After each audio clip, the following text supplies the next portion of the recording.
Welcome, everybody. Good afternoon. Welcome to our Hudson Music discussion for today. Great to see you all there. If you want to put your cameras on, that'd be great. I'd love to see you. Keep your microphones off, please. We may ask to unmute if you have a relevant question, but for now, keep yourself muted. But I see you guys on camera. Can you guys see me okay? I see some cats I know. Ben, give me a thumbs up if you can hear me okay. Oh, all right, cool. Guys, Jack, hey Jack, what's happening?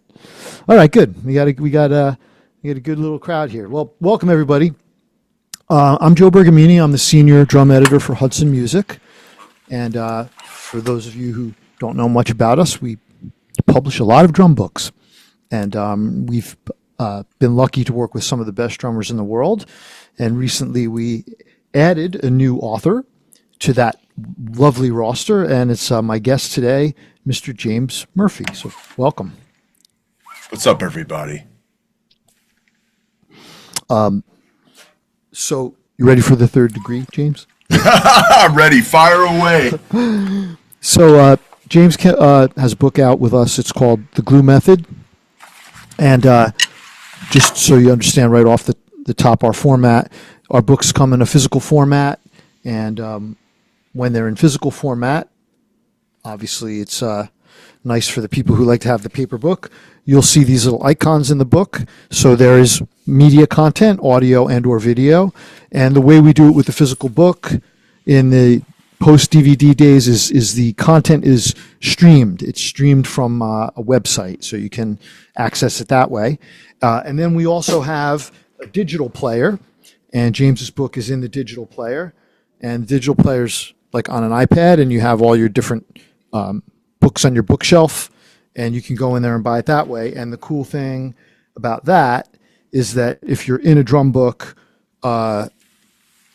you can just press that little button and the video or whatever will pop up right on your iPad. So I'm going to share screen later, and we're going to see a little bit of the content from the book so you can see a little bit of what James is doing. And I think if we behave ourselves, I think he may even play a little bit. He may even demonstrate a few things. We'll see. He made me promise you guys have to, I heard he's a tough interview too. If he doesn't like the questions, he's not going to play. So you got to stick around. You got to stick around and see. But anyway, welcome, James. Thanks for being here, man. Really appreciate it. My pleasure. Cool.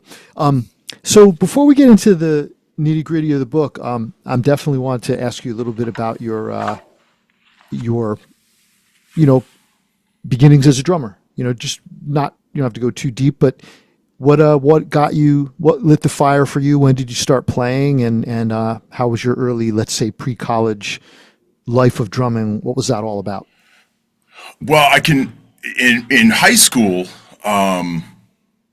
going into high school was probably the first time I was ever introduced to the drum set.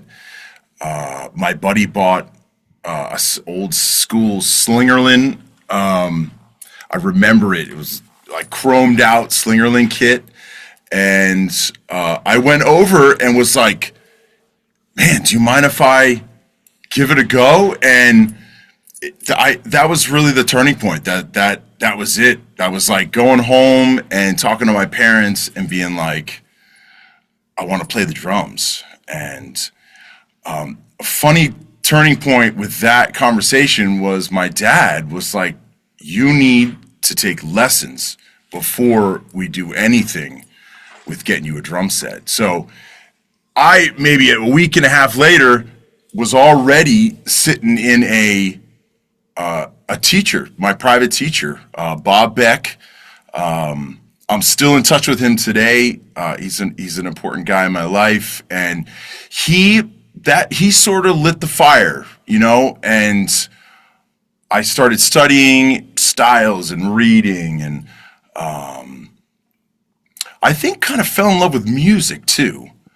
I started listening to music a lot more, knowing that I was going to dissect the drums.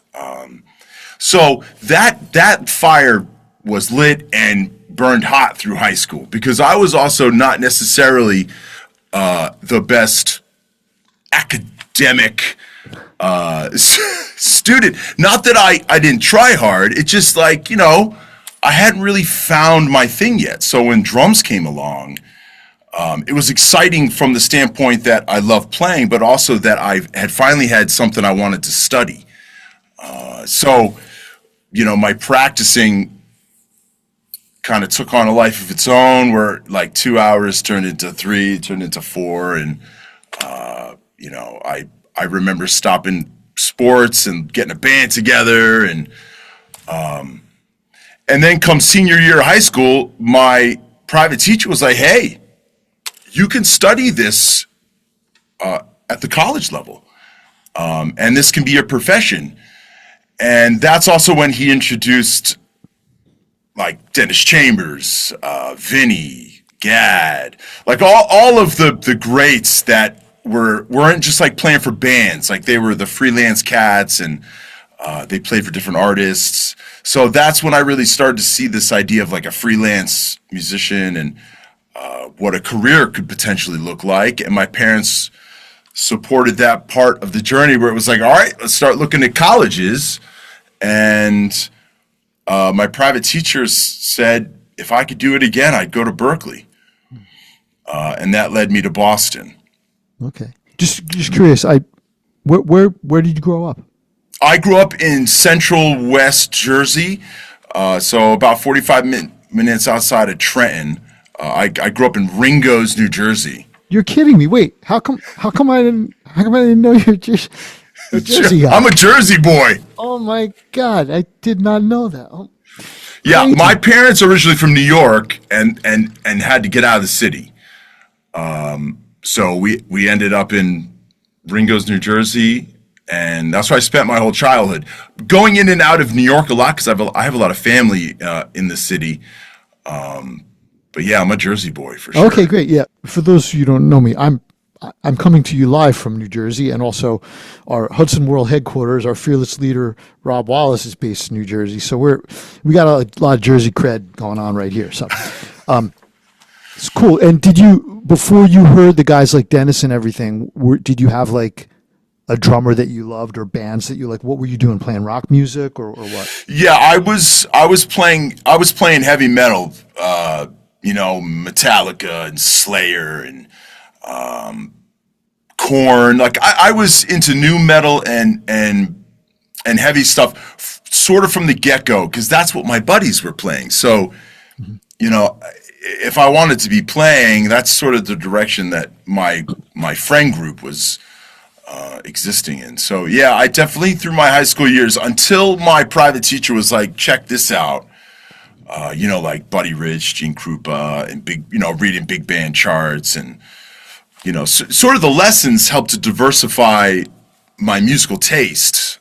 Because if I was kind of follow the drumming side, that was enough incentive for me to check the music out. I gotcha. And Yeah. so were you by the time you auditioned for Berklee, were you pretty well exposed to jazz? Like, did you jazz band in your high school? Did you listen to jazz in high school? Or were you kind of just trying to get it together so that you could go to college and then you learn more about it once you were there?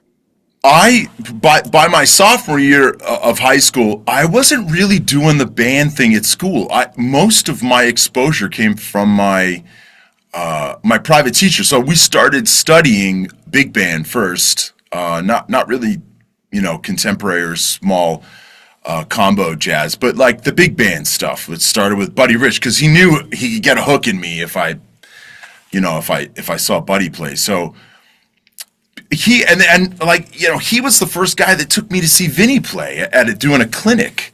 So I that's why I give him a lot of credit with seeing that I was obsessed with this and sort of baiting me to follow these these other paths that, even as a teacher now, you can always tell the students that are doing this because they love to play and it's a hobby, and the cats that are like, man, they can't stop practicing, So that was definitely me, and he nurtured that. I got it. Can I ask, do you remember where the Vinny clinic was? I'm just curious. Yeah, I know it was in I know it was in Jersey. Was it in Belleville? Was it that long ago at like the music drum shop in Belleville, or was It would have been. It would have been in like 1990, 98 or 97. was he playing the white Gretsch drum Yes, set? he had just left Yamaha. Yeah. I was there. It might have been at Club Benet or someplace. Yeah, It was definitely a club. It was not a drum shop. I was there. He did a famous one earlier in Belleville, New Jersey, where he was late because he flew in and there was like 100 people like packed into this tiny place, and he proceeded to play like some Zappa thing in like 21, like impossible thing. He's like, and he just like put the sticks in. I mean, it changed my life. I mean, I remember him smoking on the stage. And my dad had come with me, and it was my private teacher, and my dad was like, "Who is this guy?"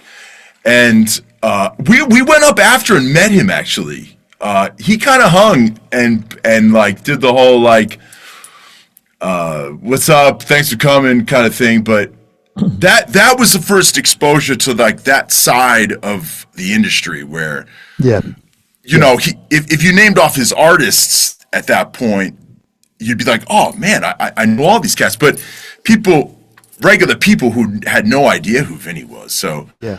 Well, that was a huge event in the drum world, because I can remember like everyone was there, even the guys who didn't go to clinics, because Vinny wasn't really doing clinics.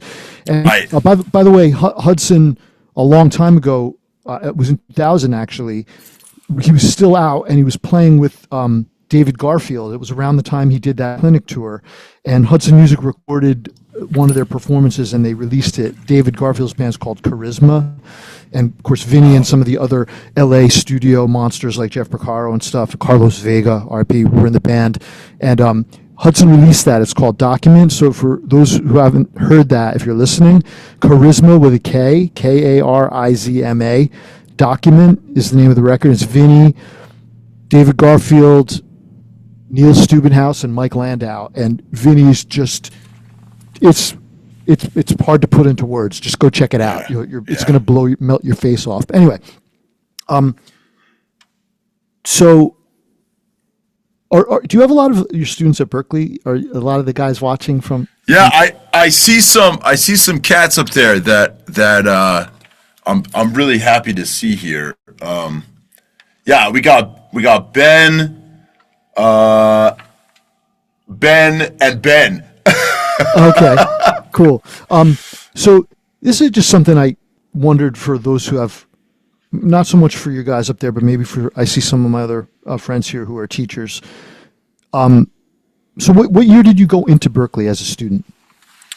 I graduated. I graduated high school in '99. So I was at Berklee 99 to 2004. I graduated in 2004. Is it would you say the admissions, it's become such a great, well-known school and super popular, all my students ask about it.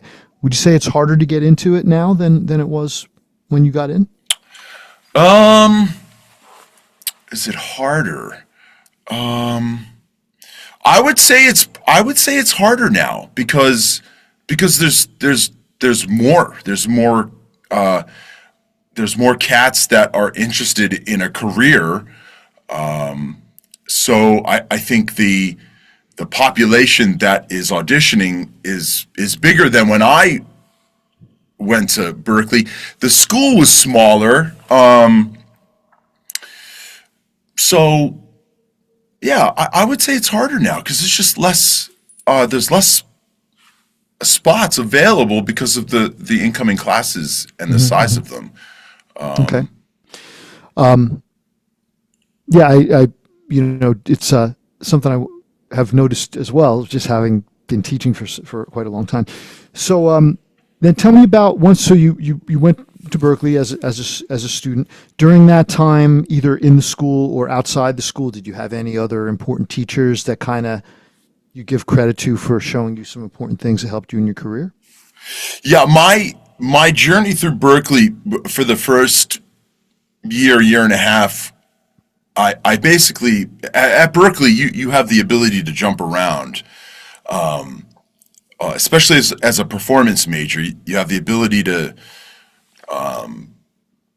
try out different teachers to find who kind of locks with you and gives you the ability to find someone that complements your playing or go in a direction that you want to diversify your playing. So I bounced around my first year and a half until I found Dave DeCenzo. Dave became my guy and who I connected with. I loved his playing, and then I studied with Dave throughout Berklee. Yeah, and that was sort of like the rest is history. I really I learned so much from Dave, and then now as a colleague and as a friend, it's a really important relationship in my life for sure. Oh, that's great. Yeah, he's a great guy. Needless to say, a monster drummer, and he's a Hudson author as well. We have Yeah. book from Dave. Very cool. So, and then as far as like, your playing situation, I know you played with Blue Man Group. Yeah, so I graduated in 2004, and basically I freelanced because that was my dream to freelance and work with different artists. And I had my own group, Elephant House, and we did a lot of it was a hip hop trio, and we did a lot of playing. And on the East Coast, we spent a lot of time in New York playing, and that was the first vehicle I had. That band was the first vehicle I had for networking, and because I'm sure everyone could relate that it's easier to network and it's easier to grease the wheel when people see you play first, and so for me going into clubs in Boston and New York, that band helped me to network with more players. I remember meeting Adam Deitch for the first time, playing with Elephant House, and that time of Elephant House basically took me right up until I got called to go audition for Blue Man Group. But getting the call for Blue Man Group was directly related to that Elephant House gig, because I was meeting so many cats and getting inside the scene. I mean, that's why they call it a scene, right? I mean, the fact that we're all just hanging out after gigs and, trading numbers. So, with me working that scene and building the network and also, working with my mentors, staying in touch with my old professors, and also starting to get called to do some sub work for them when they couldn't make a gig. I get called to do, to help them out. So those 4 or 5 years before Blue Man Group, cats always ask me like, how did I get the call to go and audition? And it's a really teachable moment in, I never would have got that call if I hadn't been active, and if people hadn't been seeing me playing and then maybe wanting to hang after the gig. So I ended up meeting the full-time cat for like the head drum guy for Blue Man at a hang that I was teching for my old professor, because I was saying yes to everything. And when we were hanging out backstage, he was like, "Hey, man, that's the full-time drummer for Blue Man. You should go introduce yourself." Who was that So again? Say that again. Who was it? The full-time cat. Yeah. It was Hari Hassan. Okay. He was pretty shortly after. I don't know if you know Steve Wilkes. I know the name. Yeah. Yeah. And this is the New York production, to be clear. No, this was the Boston production. Oh, that's why I don't know. Okay. Okay. Yeah. So you were, so after all the stuff you're talking about, like you were in, you weren't splitting your time because you mentioned New York. I wasn't clear if you're splitting your time between Boston and New York, or you're mainly working around Boston at that point. I was definitely based in Boston, but like Elephant House would play that scene, kind of burn it out a little bit, and then head to New York. I got you. Yeah, and do the same down there. Yep. I had lots of family, so it was easy to crash and then come back to Boston. I got you. Guys, show of hands. Who's studying with James now at Berklee, just so I could see? Raise your hand if you are. Okay. So a bunch of you guys are. Okay, cool. Got it. Nice. So I just want to back up your teacher by saying, so I've played a lot of Broadway shows. It's the exact same thing. You just don't know when you're going to be in that place where you just played, where, you can do 100 gigs in a row where you're like, man, this is going nowhere. And then gig number 101, somebody's there that says, hey, I know somebody who needs a sub for Broadway or Blue Man Group, or I know about this audition. And so it's just kind of, James, don't you agree? One of the funny things about trying to do this, like you don't graduate and go on a job interview. You just go out there and you got to figure it out.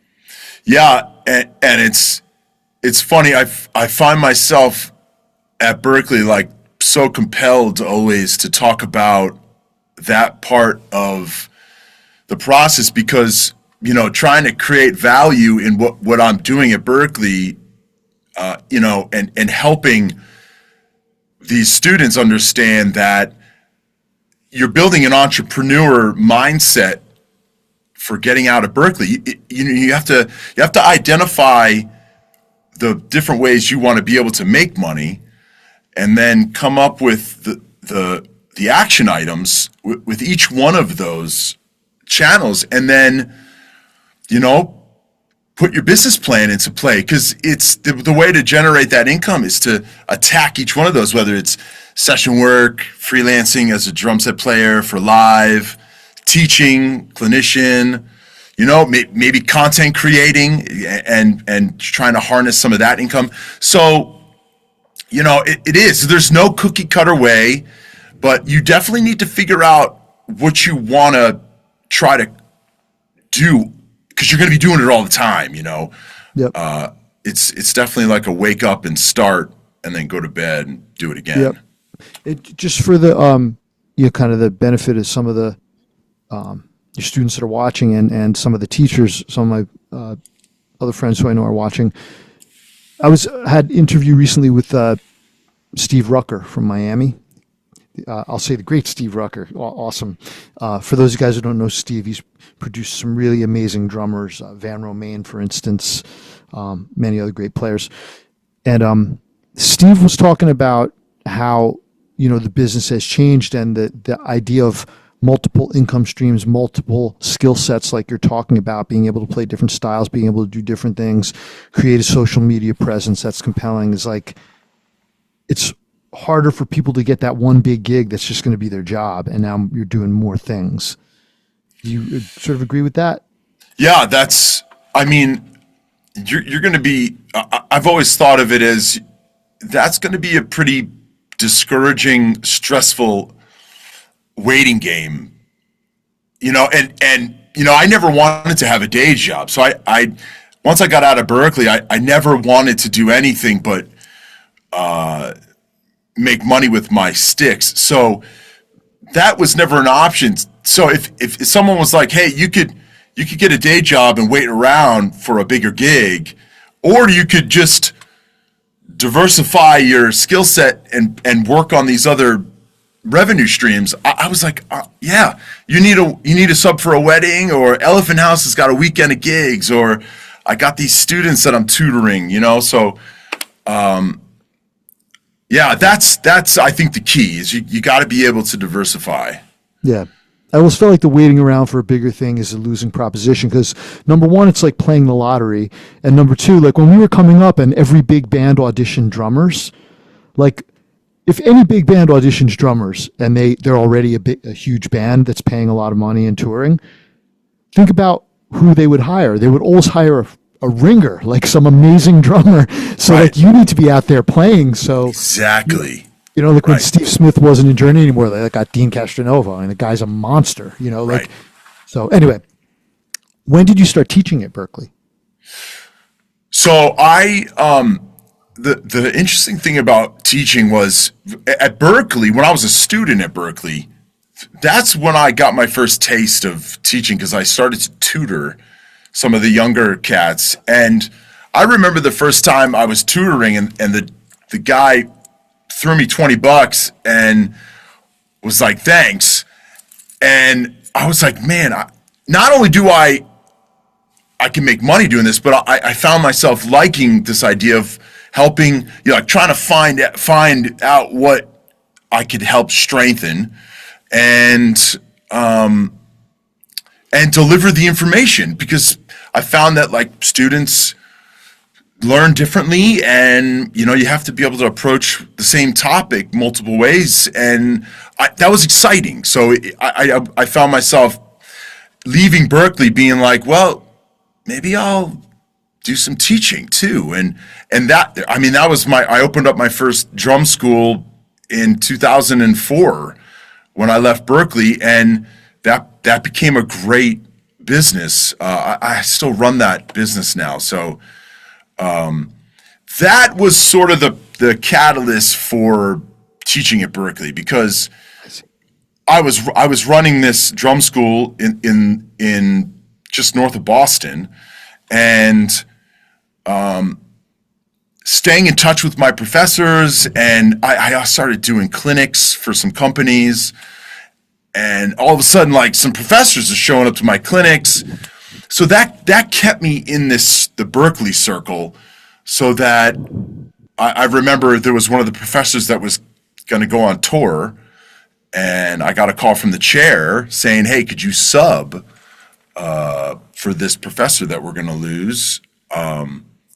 And that was the start of it. So I got called to do a sub gig at Berklee. And I remember that semester teaching and the chair coming into my classroom. Now I know what he was, he's sort of checking me out and seeing how I could, handle a classroom situation. So, I think it's another thing, like that call was never like a job posting. That sort of happened because of the networking part and putting yourself in a situation where you can be the guy that they think of in that moment. And that takes a lot of persistence, and that walking that fine line of being like annoying, but still being cool, like Yeah. not being pushy. So then I remember they called me for a summer program, and then finally they called and offered me a professorship in 2013. And yeah, man, rest is history there. So, because That's great. I was ready. I was ready. It's really cool to hear you talk about how you realized you had a passion for teaching once you tried it. I think there's some people who, look, I mean, there's nothing wrong with the idea that if you don't like teaching, if some of you guys get out there and you try it, maybe you don't like it, but I think you discovered that you did it and you really had a passion for it and you enjoyed it. And that's like a great, I think something maybe you and I have in common, that like, I guess I never really thought about it when I was younger. And then I had my teacher with Don Famularo, and then he's like, so when you're teaching, you gotta, and I'm like, well, yeah, I mean, I really love studying with him. So yeah, I guess maybe I'd enjoy being on the other side. And then I found out I loved it. So that's really cool. Is that, you mentioned your school. Did you start the Peace and Drums website online thing at that point? Is that what you still have now, or? No, hey, I want to mention really quick, Joe. Hey man, I thought what you guys did for Dom this past weekend, man, is really awesome. I have a really fond memory of him. Him and I did a clinic in Colombia that's where I met Dom, was in Bogota, Colombia, and I'll tell this story really quick. He was I remember seeing his name on the bill, and I was like, oh man, I can't wait to meet this cat. And because I had seen so many videos of him, and I came down into the hotel lobby, and Dom was sitting over there.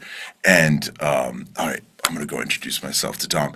And I walk over and I introduce myself, and you know, he gave me this big hug, like so much energy, and he, right, without missing a step, he was like, I remember him handing me a card, and it had all of his information, like, you know, you always call anytime you got a question or anything.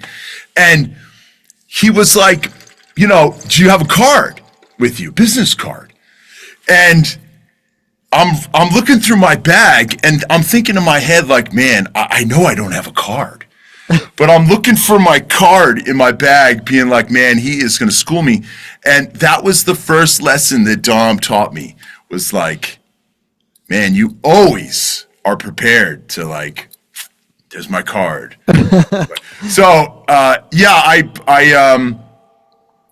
I was thinking about that when I saw you guys posting about the event you put on. So, well, thank you. We appreciate it. And Rob, you know, I had been thinking it would be great to do something in New York, and Rob, you know, said we should do something in New York, and he really, Rob Wallace, for those you don't know, is the owner of Hudson Music. Rob really, you know, drove the whole thing, and you know, you go out there and talk to the people, you know, but he really set the whole thing up. And by the way, for you younger guys, when James says card, you know, we used to carry around a piece of paper that had our name and phone number on it, and we'd give it to other people. Yep. I mean, you know, I think that's actually a teachable moment too. Is like, you still have to have that. Maybe the days of the business cards are over, but I mean, a lot of people will be like, hey, what's your Instagram? Like right off the bat. Yeah. We had a lot of great conversations that weekend doing those clinics, and it's funny, he's asking a lot of same questions about the teaching and Peace and Drums. I had just launched that kind of officially when I did this clinic in Colombia and met Dom, and he gave me a lot of great advice about you know, how to organize it, how to attack some of the promo. So to answer your question, that Peace and Drums came later in my career. I opened this brick and mortar, you know, I rented a storefront, and I just had a sound booth in there. You know, you walked in, there was a little lobby, waiting room, and then you came to the back room, and it was just this booth. And I had 2 drum sets in there, and I taught, and it was kind of like my 9 to 5. I'd finish up around 5, 6 o'clock, and then go start playing gigs with Elephant House. So that was like a brick and mortar. It was called Sticks Drum Instruction, and it was here in this North Shore area of Boston. And I'm still here, you know, like 20 years later, it's like, I'm still teaching, you know, locally here. So it's because I love it. I'm passionate about teaching. So that's great. So cool. Yeah. And that's the entrepreneurial, like you said, entrepreneurial skills. You open the studio and right. You know, I guess I didn't think about that part of it. That, you know, the day you say yes to someone hiring you as a side person drummer, and the day you open up a studio and take a student, you are now an entrepreneur. You know, exactly. Yeah. Or you say yes to an endorsement and doing clinics, and now you have to come up with that game plan and be organized, and you know, and I liked that. I liked having to keep everything organized and always kind of pitching myself, because that's the other thing I try to make point of for the young cats that are like, no, I don't want to teach, and like they sort of have this image of, you know, teaching stuff they don't want to teach. But what I found was the more that I taught and the more I got my chops together for teaching, and I kept playing, it really became an avenue for guys who would go see me play in the clubs, be like, yo, man, you know, they like the way I play. So then they're like, yo, do you teach?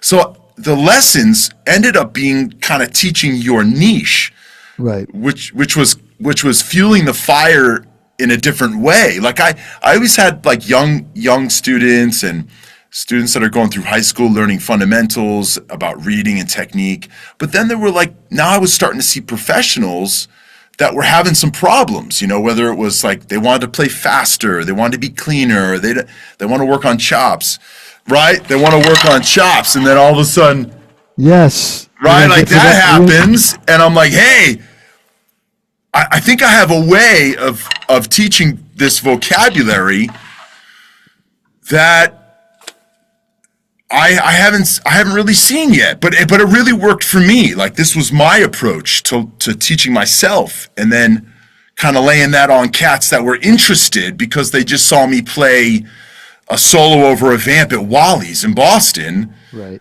And that's when I was like, this is, I sort of have a different set of students that I have, like more of like the niche cats that know exactly what they want to study with me, and cats that are like, how do you hold the drumstick, you know? So Yeah. it can be exciting on both ends, you know. For sure. Well, listen, thank you for sharing all this insight about how you built a career. I think it's really valuable, you know, for a lot of your students to hear. And I want to shout out to a couple of the SEN stalwarts. I see John Wilson and Simon. I see Simon Bjarni out there. Thanks, guys, for coming in. Some of the Sabian Education Network teachers are like really serious, so I love for them to hear these perspectives, you know. But we want to talk about your book. And one thing that Rob and I always emphasize, and our friend David Garibaldi likes to talk about too, is that there's a lot of drum books out there. Some may say too many. And a drum book needs to have a thesis. And you seem to have identified a very specific issue in drumming that you felt inspired to write this book about. Can you talk about what the or the challenge you foresaw in your own playing and your students playing that led you to write this book? So when I was coming up as a young player at Berklee, that's the first time that I was really exposed to. I mean, I had seen chops before, right? Because I saw with my, you know, watching videos, I had seen the cats. You know, I mentioned I had seen Vinny play, and I was obsessed with Dennis Chambers. I remember watching the Buddy Rich Memorial concert on VHS, and I think my mom was ready to throw me out of the house if I watched that any more than I did. Like, so anyway, so getting to Berklee, that was the first time that I started to get a handle on transcribing. And, you know, and if I heard something, or if I saw something that I wanted to play, I would transcribe it. And the process of transcribing is healthy, and it's important for players. Even for cats that are just, they've got it, you know, they can play, and they have a natural ability to make things happen. Transcribing is a great way to see things in an academic way that's away from the drum set. And that was my first experience getting to Berklee and transcribing things. And so what I would do is if I heard something and, you know, I work it out, I transcribe it, I would play it verbatim, you know, and I went through this process for years, you know. And the one thing that I found, it wasn't necessarily giving me this this freedom to create what I was transcribing. I could play that stuff and I could regurgitate it, but it wasn't coming from the same place that I think it was coming from for the players I was seeing. So what I started to do was identify these small components of stickings in the larger transcriptions, and I started to make new lists of stickings. At the time, I was also studying rudiment development. I was studying the Alan Dawson method, the rudiment ritual. So I wanted to sort of approach the stickings that are in this book in the same way, like simple, repetitious exercises that they don't take a lot of energy to learn, and once you got them, but the depth of learning them really comes from repetition and being aware of your touch and your technique, your orchestration, your dynamics, the fundamental of rate change. So through the process of me transcribing and trying to fill my bag with other people's ideas, I found that if I took these smaller components, these smaller stickings, similar to rudiments, I was able to create more effectively what I was hearing. And that's sort of the birth of at least the first two steps of the glue method, which was physical independence, like making sure that my body had the independence to play these things. Because I would transcribe and then play the transcription, kind of skipping some of those fundamental steps of, what's your left foot keeping time with when you do this kind of thing. So, and then the second step, which was audible independence, being able to flow and create while still keeping track of the externals, whether it's a band or, a melody that you're considering. So yeah, definitely early on, sophomore, junior, senior year of Berklee, starting to come up with a way of playing what I was hearing. Mm-hmm. Yeah. Got it. Yeah. So why don't we take a little more specific look? I think maybe we can show some of the glue stickings, give people a little look inside the book. How about that? Yeah, that sounds great. So can you guys see my screen? Ben, give me a thumbs up. You see the screen. All right. Thanks, Ben. All right. So this is on the Hudson digital web player. So on our website or any device you have, you can access all of your books and everything. So I've opened up the digital version here. And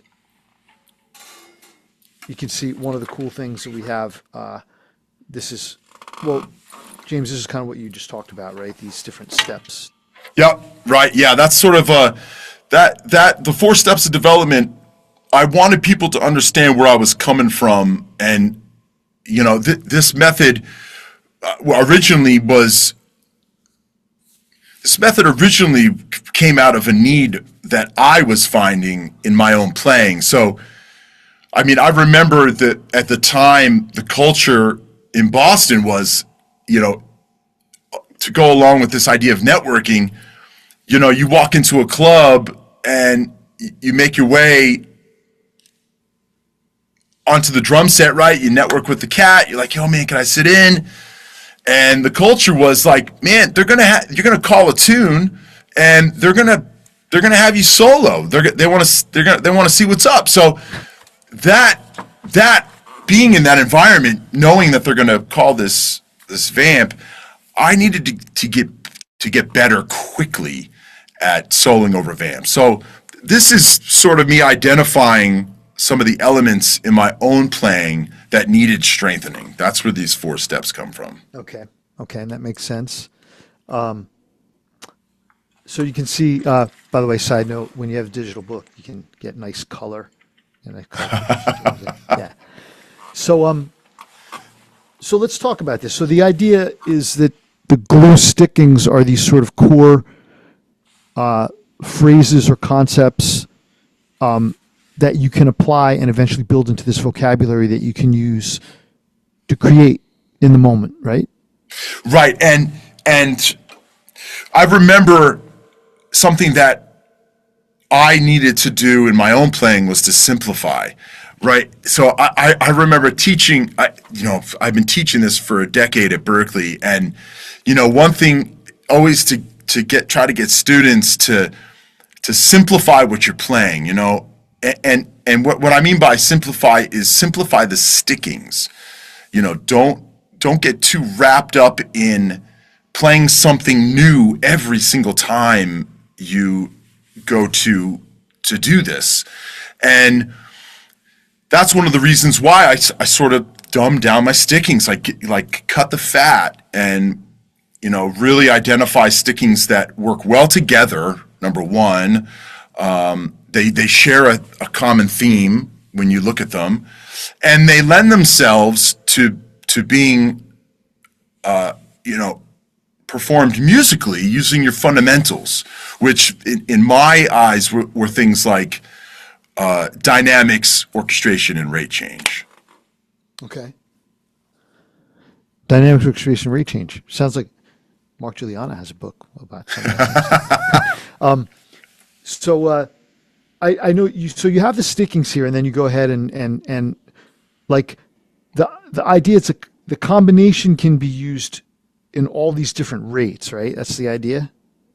Yeah, right. Exactly. So, you're focusing, especially this is step one, is you're focusing on physical independence. So, if I've always noticed that when a student learns this sticking in one dynamic with one rate, the second that you change the dynamic value, it affects the independence, right? Because your ear hears it differently, and it sort of train wrecks what you've put together physically. So for me, it was like, yeah, get the, think of this less musically right now and more functionally, get your body together so that when this happens in the moment, you're not feeling those types of negative effects on your playing. You can stay focused on the band or stay focused on the process of arcing your solo.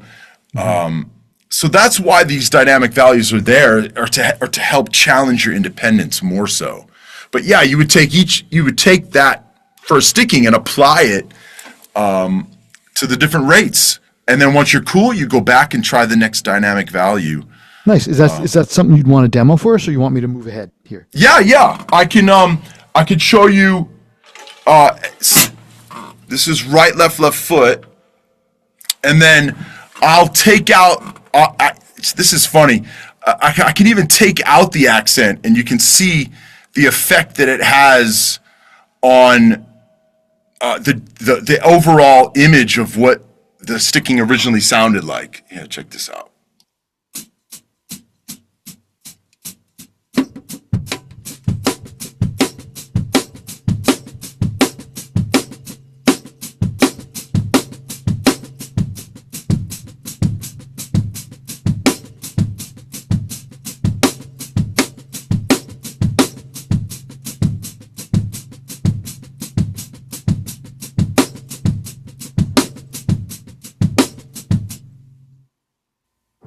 Even if I turn off that first dynamic, the accent on that first right hand at 16th notes, I'm really focusing on like that left hand is whispered, and now my kick becomes more apparent in what I'm playing, but I haven't changed the sticking. Right. So even before I put any more dynamics on it, what if I were to change the rate? So if I played it at 16th note triplets.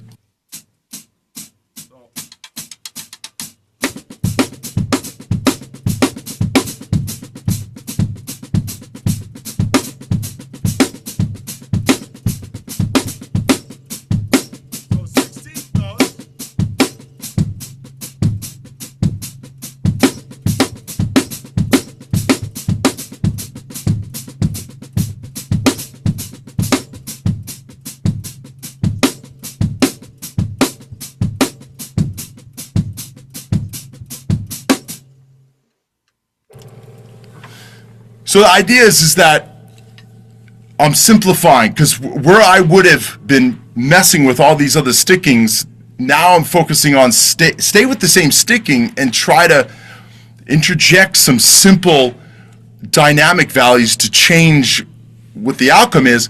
But remember, this is also about physical independence. So me making sure that that left foot is playing eighth notes as I play those different rates and not feeling this tug against my independence is really important too. Yeah, yeah. And you'd practice this with a click? So I usually tell students in step one, practicing it with a metronome is important, but since it's based around physical independence, it's nice to hear cats play it without a click, because if you feel that tug, right, when you go to change the rate, if you feel that tug and all of a sudden it pulls you off of the metronome, it doesn't necessarily have to be wrong if you slow down a little bit, or maybe if you lean on it. So I'm usually telling students, like, start with the metronome to make sure you're playing it right, but then it is nice to turn it off and just try to allow your body to be relaxed about keeping that left foot. Yeah. Especially when you take, if you take that first sticking and you're playing it like this, and I'm an open meter too. I'm not thinking like how many times does it take to get back, to the one, or I'm not thinking metrically. I'm thinking physically. So as I play this, I'm also thinking, all right, I'm gonna move on now to 16th note triplets,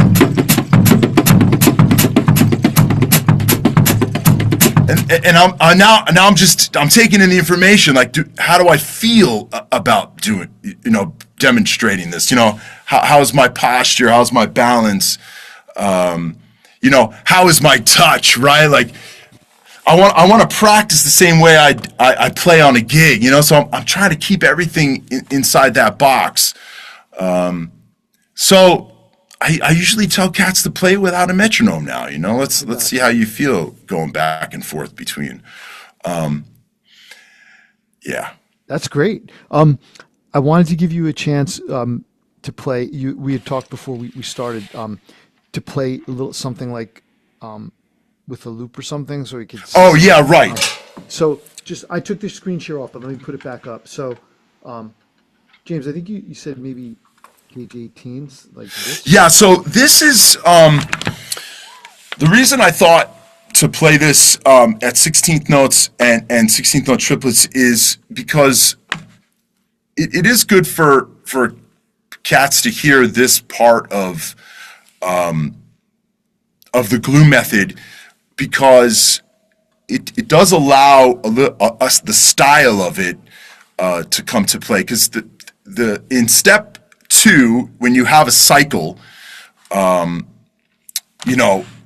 like example 18, the cycle is defined by playing each of the stickings in this chapter twice. So for example, the first sticking is right, left foot. So that grouping of 4, you're going to play twice. So right, left foot, right, left foot. And then you would do that same exact orchestration and pattern with the next sticking. So you would do 2 6s, then 2 8s, and 2 5s. And then you're back to the top, because the whole point of this cycling is to play a pattern and to play these stickings with dynamics and orchestration as a counterpoint to the time, because now you would be thinking metrically. So I have this loop on here, and I'm going to play example 18 with dynamics and orchestration and 16th note rate, and you start to hear a little bit of my style and why I was trying to be really practical with these stickings, like practice them the same way I wanted to play them, in the moment. So here's this loop. It's in 4/4. Can you guys see it? Okay. Thumbs up. Can you see the notation? Okay. So if my quarter note is here, my meter is 1 E and a 1 E and a 1 E and a 1 E and a 1 E and a 1 E and a 1 E. So then I play this cycle with the dynamics that are marked and the order. So check it out. Here it is.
So what I did was I started with the 16th notes, and then I moved on to 16th note triplets, which would be exercise 19 in the book. And the whole idea is the counterpointing. I'm not trying to get caught up in what the keyboard line is. It's establishing the time and the environment, but I'm trying to start to stylize how I want these stickings to sound, knowing that right now the byproduct is rate. Like, focus on that rate, making sure that you're, as accurate and locked as you can be while you play it against whatever, the metronome or keyboard line. Even if I play time, I establish how I'm going to play time, and then I start my cycle. And then if I feel like that cycle is going to come back around and it's going to line up with the time, and now I'm off back into timekeeping, and I go back into the cycle and back. So there's lots of ways to approach the cycle creatively so that it becomes something that you can hang with and develop the muscle memory.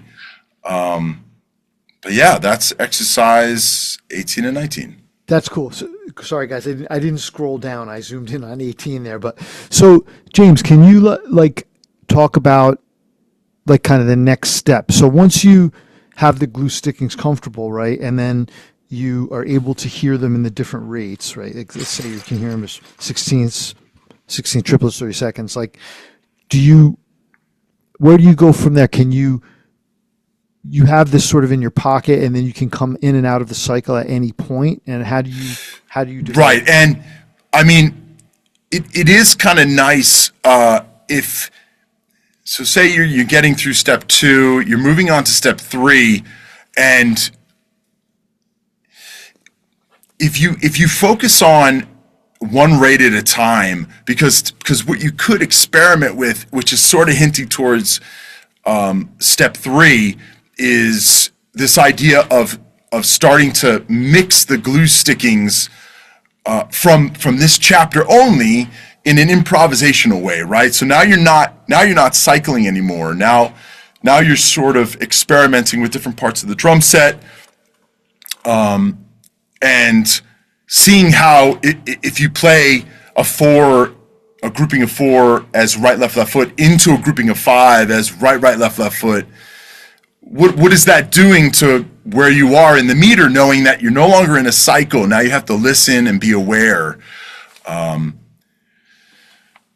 So that's along the lines of step 3 with this idea of like there's a little component in there where you have to break the sticking to get to the one, but you can literally just start to improvise with these stickings within the context of those rules. Like don't change the rate, don't change the stickings, right? You got those 4 core stickings, but now start to improvise. Use the parts of the kit that you have available.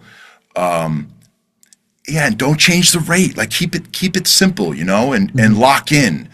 Pay attention to the dynamics that you've worked on so far in the book. Do you want me to demonstrate that real quick? Yeah, for sure. Yeah. Yeah. Do you want? Let me do this. How about we? I'm just gonna make. I'm gonna take my.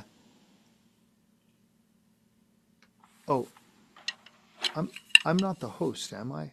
Rob, I think you're the host, so I can't make. I can't spotlight just James. I can't take myself away. Should I put up notation, or do you just want to have people watch you? I could do this one. Without the notation. Okay. If somebody has the book, what page should they look at? Yeah, they could be looking at.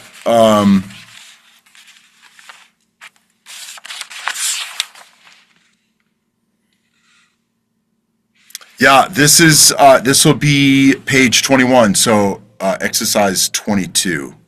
Yeah. Yeah. Improvisation with 16th notes. Oh yeah, great. Do you guys want a quick look at it before he does it? You want to see it? Take me 2 seconds. Here, let's throw it up here so you can see it. Page 22.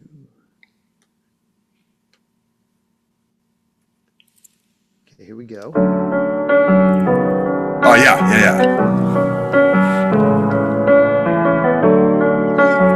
That's it, right?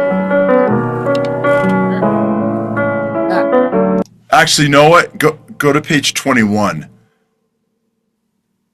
Yeah, go one back.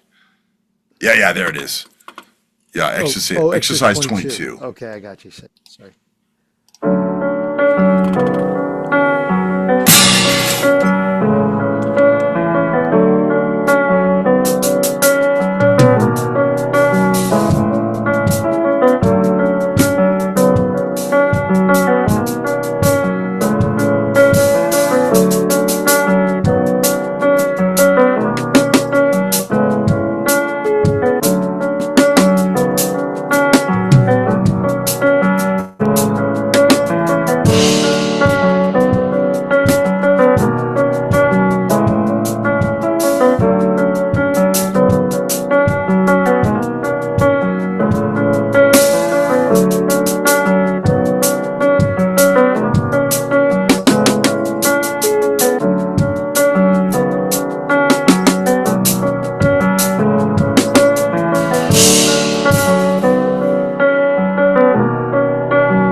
Yeah, so that's now try. I mean, I did hit my ragtime here, but kick, snare, hi-hat, with simple dynamics, and you keep things in the pocket.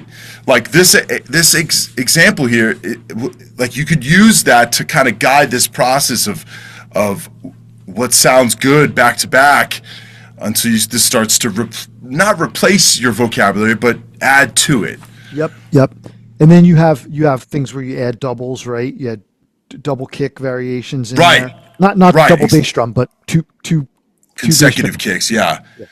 And then I split it up into 4 bars and 4 bars. So 4 bars of time and then 4 bars of improvisation, and that's good. It's great. It's nice to take a breather while you digest what you just did, and then go back into the improvisation.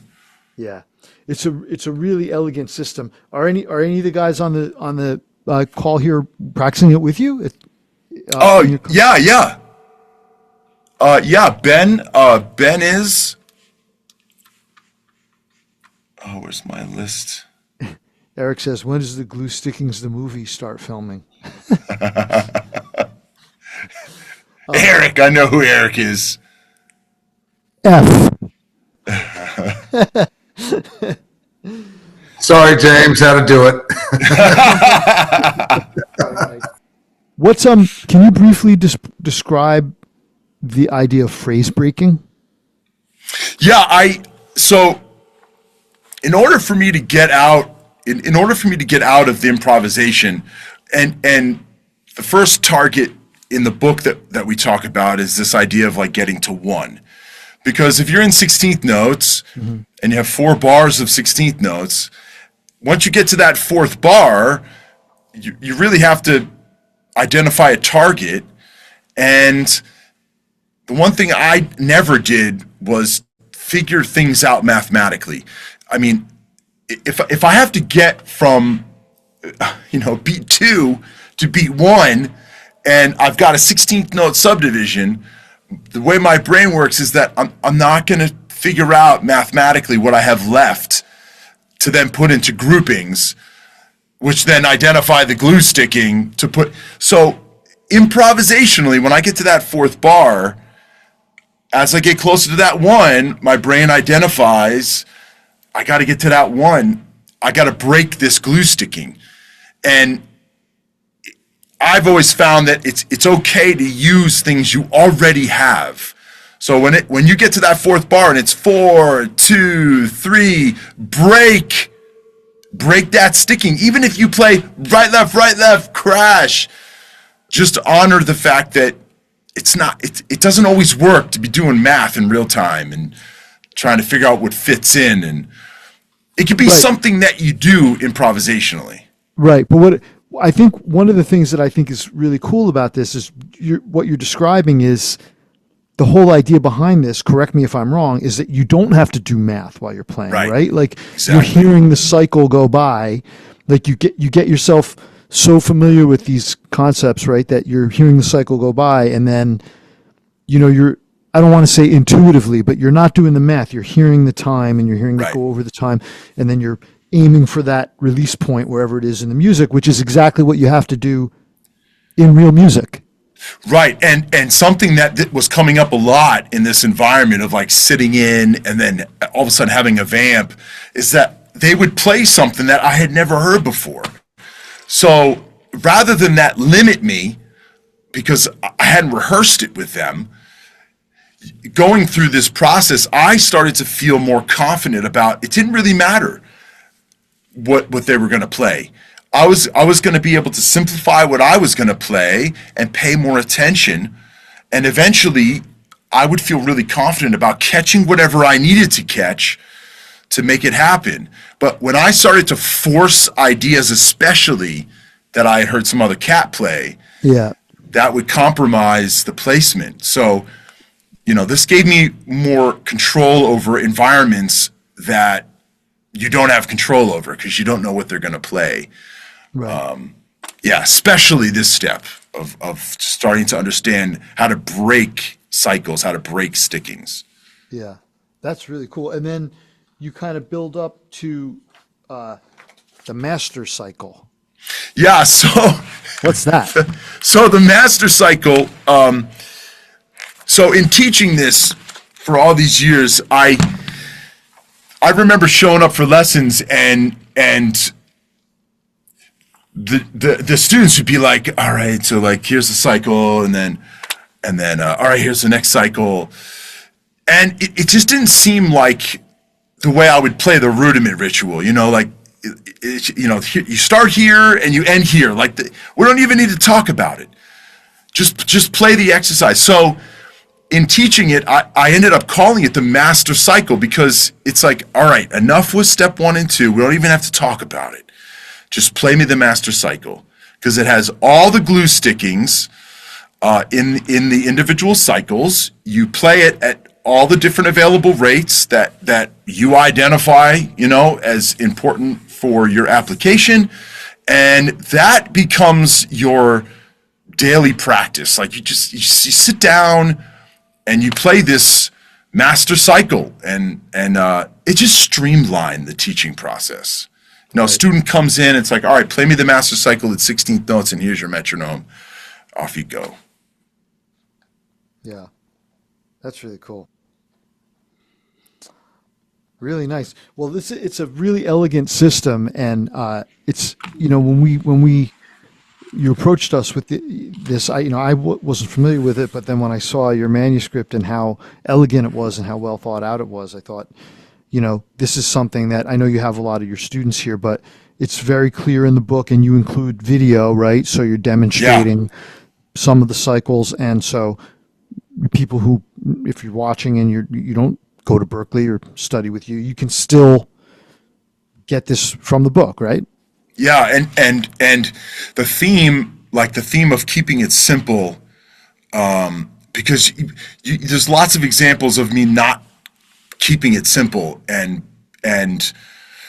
playing a solo over vamps and or whatever, solo over form, open solos. I found more success by strengthening those fundamentals and not getting too caught up in all of the other stuff that you can put on top of these glue stickings, like, flams and drags and the different types of orchestrations based on your setup. It's like, get the fundamentals together. Right. And you'll have more success, especially when the environment that you're going into, you have no control over. Right. And you can always ornament, right, those other things on top later once you have no doubt. Yeah. And one thing I think is cool that I think bears mentioning is it's like when I was looking through the stuff myself for the first time, I'm like, it's not attached to a style. No. This is just a concept and a rhythmic thing that goes. You can use it wherever the environment is. No, I mean, I remember working with. There was a student last week came into Berklee and he said, could I apply this in a jazz environment? Mm-hmm. And very quickly did we find that if you substitute your left foot for the right foot in the first chapter and put your right hand on the ride, and now you have ride, left hand, and right foot, it's like if you're swinging, all of a sudden you can use some of these glue stickings in your comping too. So, yeah, that's, I think, what spoke to me when I started practicing like this was like, try just dumb everything down and be more creative with less. Yeah. Well, that it's cool too, because some of those things you said, you changed the orchestration, but some of the ideas of hearing a grouping, right? Like you have, like, say, right, left foot, 4 notes that's cycling over triplets. I mean, that's like happens. That's a core concept in jazz comping, right? So, exactly. So I think you can start to break down some of the, sometimes like you learn thing and you have it in its little room, like, oh, this is my jazz lick of playing 4 against 3, but you didn't like realize like it applies to the whole world of rhythm. So this is cool because right, you can exactly. Yeah. So I think. Are they married now? What?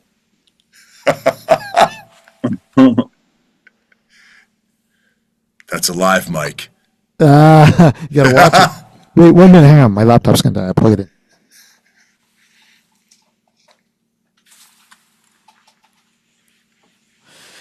Cool. Well, thank you, James. This has been great. I really appreciate the overview. Your studio sounds great, by the way. Oh, thanks, man. I appreciate that.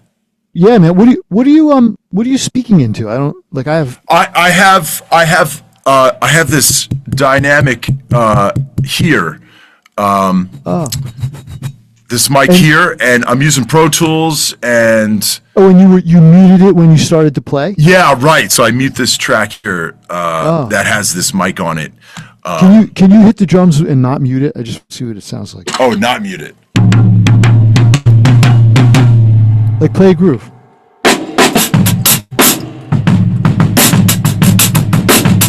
All right, now mute it.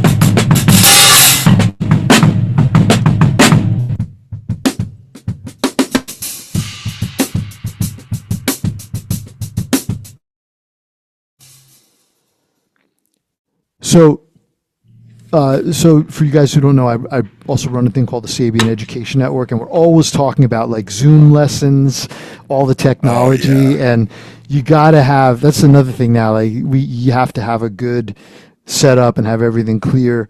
And if you're teaching, you have to have your students have it clear too. Yeah. Yeah, it could be. I mean, yeah, man, I could teach a whole master class on the trials and tribulations of online. We'll do part two, and we'll talk about that. Yeah, like setups and sound, and like it's amazing, the technology, but it can get overwhelming for sure. It can get overwhelming, but you get in there, and if if any of you guys listening are going, you want to teach a student on Zoom, you just go in and you figure it out as you go, and Yeah, for you'll, sure. you'll be confounded, and you'll Trial and error for Yep, sure. and I have some students now overseas using the digital books, so there's some pretty people who if people want to study, they figure it out. Yeah, right. Yes, it's an amazing new. I mean, I say new industry, but it is. It's in its infancy of harnessing it and making it happen. It's all if and it doesn't take.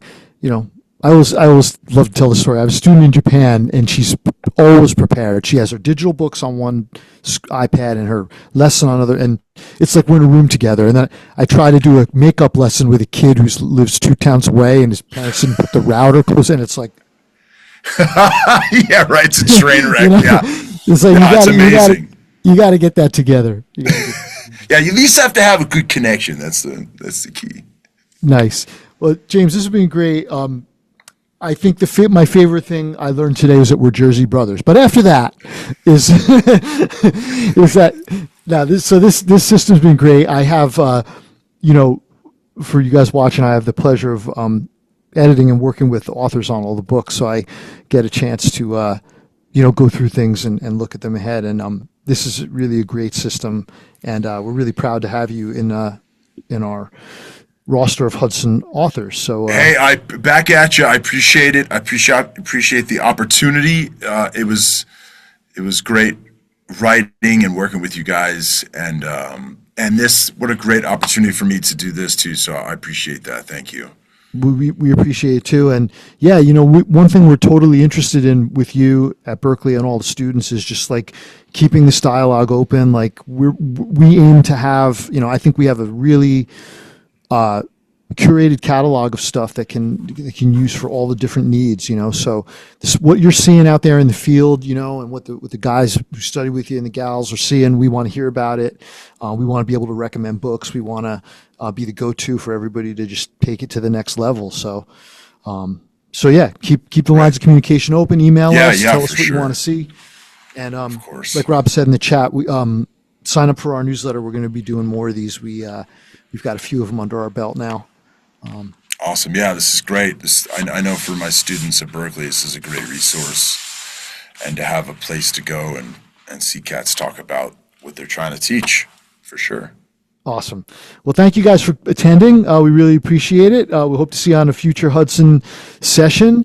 And good luck for all of you who study with James up there at Berklee. Go easy on him, buddy. All right. Go easy on him. Yes. And everybody have a great fall, and we'll see you on the next Hudson Zoom. Everybody take care. Thanks, James. Bye-bye. All right. See you guys.